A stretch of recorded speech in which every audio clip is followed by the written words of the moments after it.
I'm sitting here in the Sea Eagle 350 FX, and I'm looking at this platform and I see several different things that I want to do. And I've also been asked by several people how to add the switch pads, in this case the YakAttack SwitchPad, or maybe the Scotty inflatable mounts. I use the SwitchPad flexible mount by YakAttack.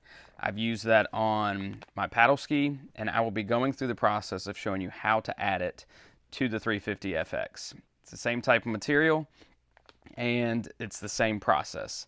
I'm going to go through the steps, show you exactly how I do it, and we'll get right into it, go from there. So the several things that you're going to need in this case, and I'll go through everything that I use. First, you're going to need some HH66 vinyl cement. I know there's many different types of vinyl cement out there. I've seen many different brands. This is the brand that I like to use. It's by RH Adhesives, and you can get it. I think I ordered this one from Walmart. Just be sure to check. I think they say try to use it within 18 months of the date on the top. So just remember that whenever you're buying that. Of course, we've got the SwitchPad mount by YakAttack. This is the mount outside of the plastic. We're going to need a sheet of sandpaper. Also got 91% isopropyl alcohol, and that's just to clean up the area. I've got a rag, a pencil, a heat gun, and then I normally like to use painter's tape.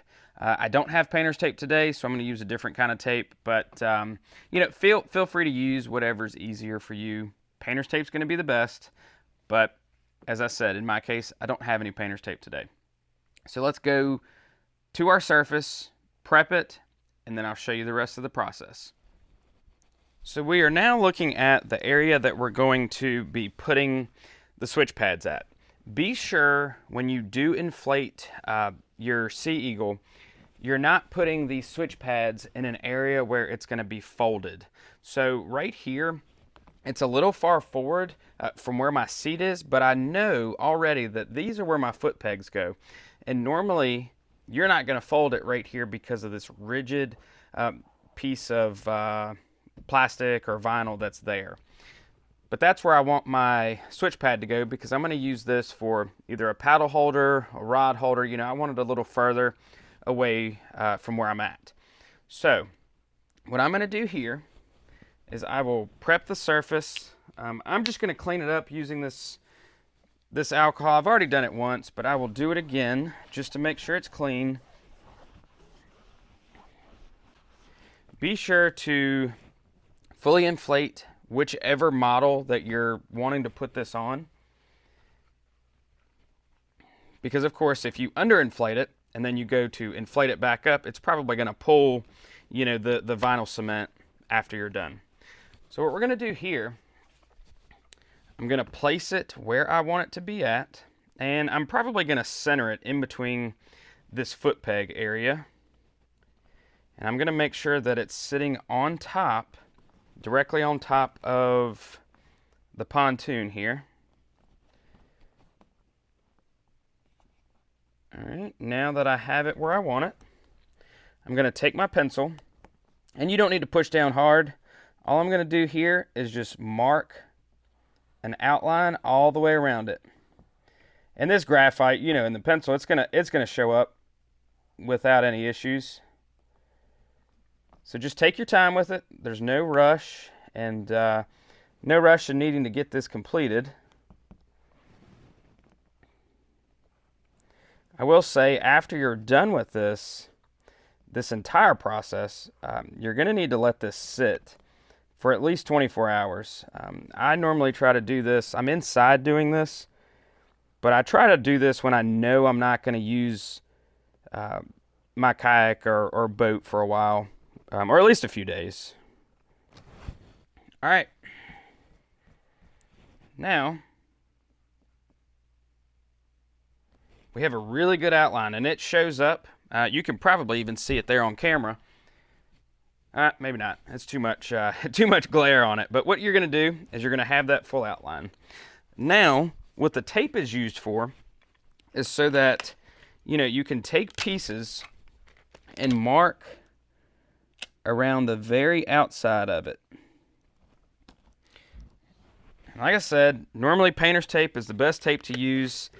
In this case, I am using, you know, a different kind of tape, like packaging tape. I don't normally like to use it, but in this case, I'm just going to have to use it today because I couldn't find my painter's tape. Unless you're really clean with your process, you know, I may go outside the edges, but that's really all the tape is used for, just to kind of keep it clean all the way around it. So feel free to use it if you want. If you don't, no big deal. Now that we have that all taped up, there's several things that we're going to need to do to finish prepping the surface, both the switch pad and this surface here. So what we're going to do, we're going to take this sandpaper. This is 150 grit, and we're going to lightly sand the bottom of this. And the reason we do that is to just rough up the surface just a little bit so that the vinyl cement would stick a little better. And then, of course, it gets some of that clear sheen off the back so that it does adhere better than it would if it was just smooth surface. And you don't need to go through this and, you know, try to get every single piece off and just go down to the very base, you know, plastic or vinyl there. Just give it a nice coating. See, that should be good.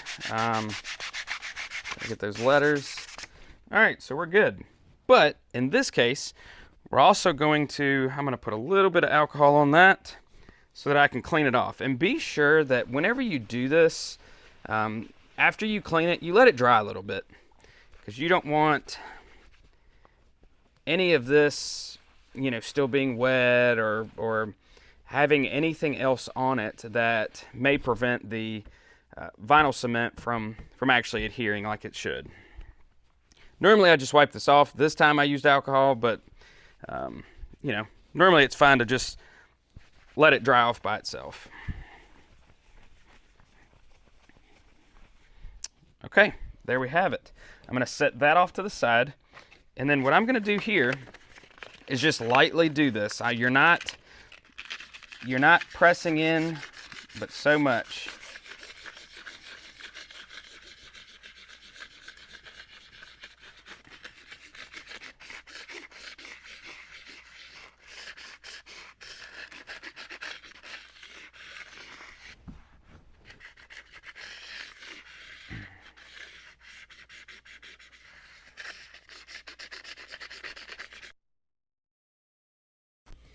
That's all I really want to do on that. So what I'm going to do is take a little more alcohol. Just make sure it's nice and clean. Because this next step, you're going to have to, when you do put your vinyl cement on there, you're going to want to put it on in a light coat, and I'll show you. Put it on a light coat, and then you're going to have to wait 5 minutes while that kind of sets up and gets tacky. And you're going to do that both to the kayak side or the boat side, and then you also want to do that to the switch pad side. All right, so now that I've opened the can, be sure to try and do this in a ventilated area. I mean, I'm in a large basement, but, you know, have a fan running just to help with some of the fumes with this. So now what we're going to do, once it's open, you are going to take the brush that comes with it, and the goal is to get a thin coat all the way on every single spot on the bottom of this.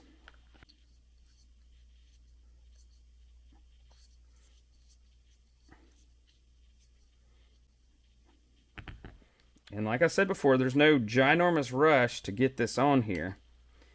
Just know that after it is on, you're going to want to set a timer for 5 minutes. And I usually do that after I'm done with both the boat side and this particular piece here. And what that does is it gives it time to set up and get a little tacky. And then I get my heat gun and put a little bit of heat on it just to kind of warm it up some.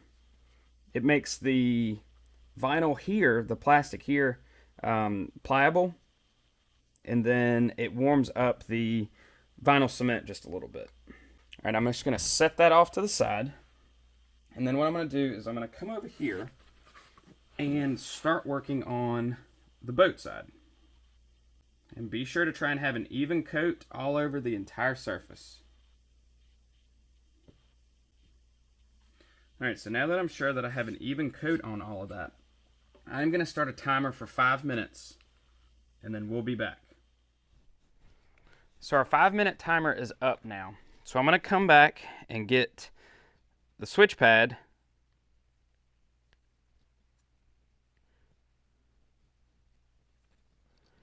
I'm going to feel a little bit, and then now what I'm going to do is I'm going to get my heat gun, turn it on, and I'm just going to warm the surface back up. That helps the plastic get a little more pliable, and it prepares it to get stuck to the bottom of this other spot here.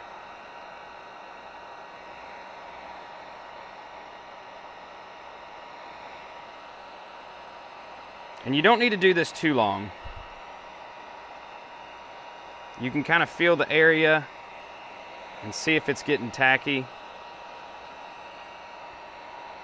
Then if you want, you can even come on this other side and just warm this up a little bit, just to make it easier to round on this top of this pontoon here. Then I'm also going to warm this area just up a tiny bit. It doesn't need to be a lot.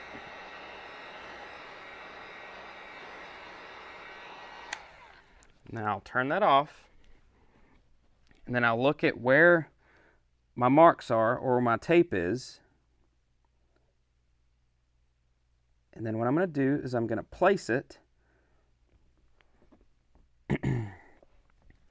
Be sure not to get on any of the tape. Putting pressure all the way down. And what I'm going to do is I'm going to smooth it out all the way around. Just keep pressure on it for a while.